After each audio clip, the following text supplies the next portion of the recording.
Yəqin ki, payızın sərin nəfəsini eşitdiniz. Biri var idi, biri yox idi. Bir dənə balaca, şirin bir dovşan var idi. Bu bala dovşanı anası Bozqulaq deyə adlandırardı.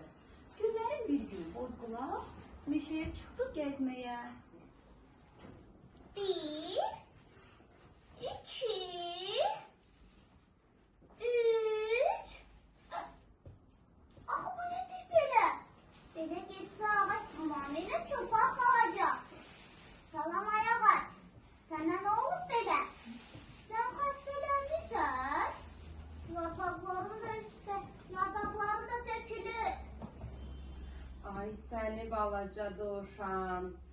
Yox, mən tam sağlamam. Sən axı ağıllı dovşansan.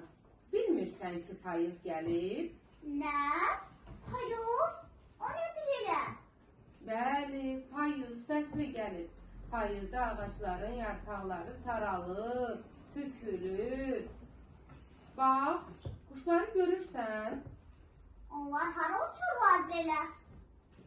Onlar payızda isti ölkələrə uçurlar. Ay sizi quşlar.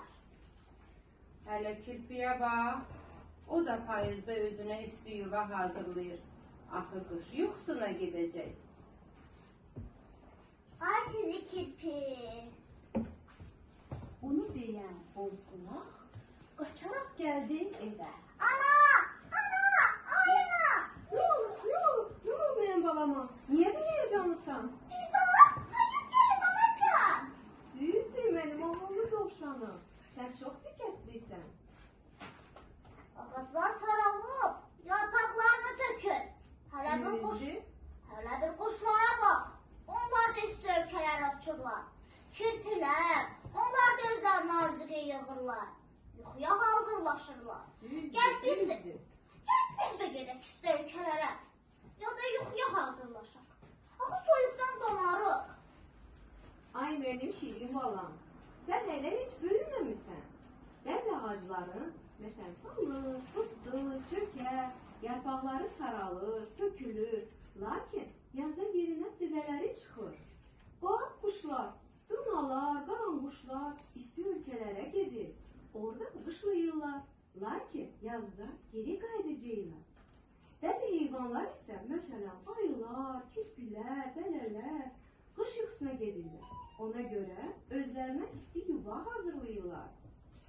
Bəs biz, ana, biz nə eləyək?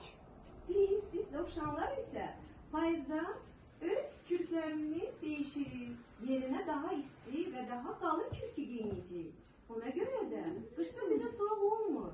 Qorxma mənim balam, donmayacaqsan sən. Yes.